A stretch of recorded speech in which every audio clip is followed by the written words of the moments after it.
Picture this. It's 2001, and you've just heard about an incredible new game that everyone's talking about. You rush to CompUSA or Best Buy, scan the towering walls of colorful boxes, find your prize, and hand over $50 for what amounts to a plastic case containing a few discs. Then you drive home, spend 30 minutes installing from multiple CDs, and pray the discs aren't scratched. Meanwhile, somewhere in a Valve office in Bellevue, Washington, Gabe Newell is sketching out plans for something called Steam that will make your entire ritual feel as antiquated as buying music on vinyl. We're about to witness one of the most dramatic industrial extinctions in modern history. How high-speed internet didn't just disrupt physical software distribution, it obliterated it so thoroughly that an entire generation grew up never understanding why games came in boxes. The software distribution industry of the early 2000s was a manufacturing and logistics colossus that seemed unshakable. Physical software sales generated over $12 billion annually in the United States alone, supporting massive retail chains, distribution warehouses, manufacturing plants, and an entire ecosystem of middlemen. CompUSA operated over 200 stores nationwide, each one featuring walls of software boxes stretching from floor to ceiling. Electronics Boutique had over 800 mall locations where teenagers would spend hours browsing the latest PC games. The process was beautifully inefficient.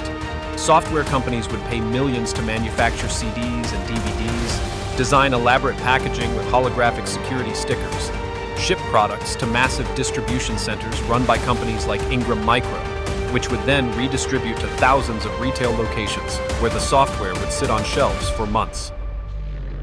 Best Buy alone dedicated over 30,000 square feet per store to software, employing specialists who could explain the difference between Windows XP Home and Professional editions. The industry employed over 200,000 people directly, from the workers at disc manufacturing plants in places like Terre Haute, Indiana, to the retail associates who knew every cheat code for Grand Theft Auto. Software piracy was ironically helping the industry because copy protection schemes were becoming more sophisticated, requiring elaborate disk-checking mechanisms that made legitimate physical copies more valuable than ever. But beneath this retail empire, a technological revolution was quietly gathering steam. Broadband internet adoption was exploding across America, growing from just 5 million households with high-speed connections in 2000 to over 60 million by 2005. Cable companies like Comcast and Time Warner were upgrading their infrastructure to support download speeds that seemed impossibly fast at the time. A typical cable modem connection could download at 1.5 megabits per second, meaning a 100 megabyte program could be downloaded in under 10 minutes instead of requiring a trip to the store. DSL providers were competing aggressively, with companies like Earthlink and SBC offering always-on internet connections for under $40 per month. The math was becoming undeniable. Why spend gas money driving to a store, searching through inventory, and paying retail markup when you could download software instantly? Early adopters were already sharing files through services like Napster and Kazaa, proving that large files could move efficiently across networks. Technology companies were taking notice, particularly a small outfit called Valve Corporation, which was developing not just games, but an entirely new way to distribute them. Valve's Steam platform, launched in September 2003, wasn't initially intended to kill physical retail. It started as an anti-piracy measure and automatic update system for Valve's own games like Counter-Strike and Half-Life 2. But Gabe Newell and his team had accidentally created something far more revolutionary: the first viable digital distribution platform that actually worked better than physical retail. Steam solved every major pain point of software ownership simultaneously. No more lost discs, no more scratched media, no more waiting for stores to stock new releases, no more limited shelf space restricting which games got retail placement. When Half-Life 2 launched in November 2004, it was available simultaneously in stores and on Steam, but the digital version activated instantly while physical copies required Steam activation anyway. Suddenly, buying the box seemed pointless. Early Steam users could download their entire game library on any computer, anywhere, at any time. The platform offered automatic updates, cloud saves, friend lists, and achievement systems that physical media simply couldn't match. By 2005, Steam was processing over 1 million user accounts, and Valve was quietly signing deals with other publishers to distribute their games digitally. The company was building the infrastructure that would make physical game distribution obsolete, one broadband connection at a time. The broader software industry was simultaneously discovering that digital distribution solved problems they didn't even realize they had. Microsoft began offering downloads of Windows XP service packs and eventually entire operating systems through their website. Adobe started experimenting with downloadable versions of Photoshop and Creative Suite, eliminating the need to ship multiple DVDs for single applications. Antivirus companies like McAfee and Norton realized they could update their software daily through internet connections rather than releasing annual retail versions. Small software developers who could never afford physical retail placement suddenly had access to global markets through digital platforms. Companies like Stardock were building direct-to-consumer download services that cut out retail middlemen entirely, allowing them to sell games for $30 instead of $50, while maintaining higher profit margins. The economics were becoming impossible to ignore.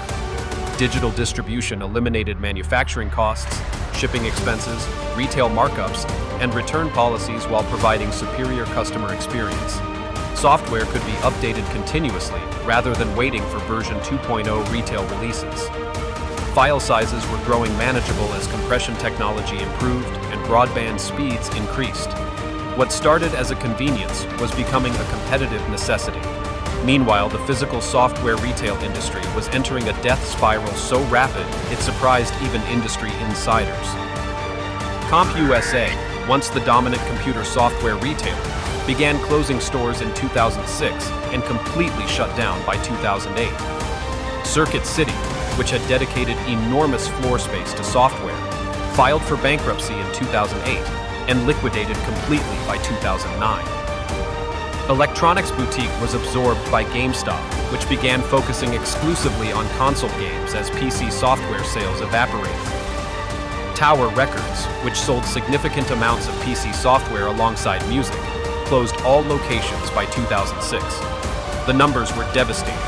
Physical PC software sales dropped from $12 billion in 2000 to under $2 billion by 2010. A decline so steep, it resembled a market collapse rather than gradual disruption. Retail shelf space for PC software shrank by over 70% between 2005 and 2010, as stores replaced software sections with more profitable consumer electronics. The used software market, once a significant revenue stream for retailers, disappeared entirely as digital licenses couldn't be resold. Disc manufacturing plants that had operated 3 shifts to meet demand were shutting down production lines. Ingram Micro and other distributors were laying off thousands of workers as purchase orders from retailers simply stopped arriving. The transformation accelerated dramatically as broadband speeds improved and new digital platforms emerged to challenge Steam's early dominance. Apple launched the Mac App Store in 2011, bringing one-click software installation to mainstream consumers who had never used Steam. Google introduced the Chrome Web Store, making web applications as easy to install as mobile apps. Microsoft completely reversed course and launched their own Windows Store, acknowledging that digital distribution was the future of software delivery. Independent platforms like Good Old Games specialized in reviving classic titles that would never receive modern retail releases. Mobile app stores were training entire generations of consumers to expect instant software downloads at prices that made traditional retail models impossible. A typical iPhone app cost 99 cents and downloaded in seconds, making $50 boxed software seem absurdly expensive and inconvenient by comparison. Broadband speeds were reaching levels where even massive games could download faster than driving to a store. World of Warcraft expansions that would have required multiple DVDs were downloading automatically through Blizzard's Battle.net client. Adobe moved their entire Creative Suite to a subscription model delivered exclusively through digital downloads, completely abandoning physical retail after decades of box sales. The final nail in the coffin came as software itself evolved beyond what physical media could support. Modern applications required constant internet connectivity for features like cloud storage, social integration, and real-time updates. Games like Minecraft sold millions of copies without ever appearing in retail stores, proving that digital-only releases could achieve mainstream success. Software-as-a-service platforms like Office 365 made the concept of buying software versions obsolete entirely. Netflix demonstrated that streaming was superior to physical media for content delivery, and software companies applied the same logic to their products. Steam sales events began offering games at 70 to 90% discounts, prices that traditional retail could never match due to their overhead costs. Independent developers were creating innovative software that could reach global audiences instantly through digital platforms, bypassing the gatekeeping function that physical retail had maintained. The COVID-19 pandemic delivered the final blow as retail stores closed temporarily, but software downloads continued uninterrupted, proving that physical distribution had become completely unnecessary.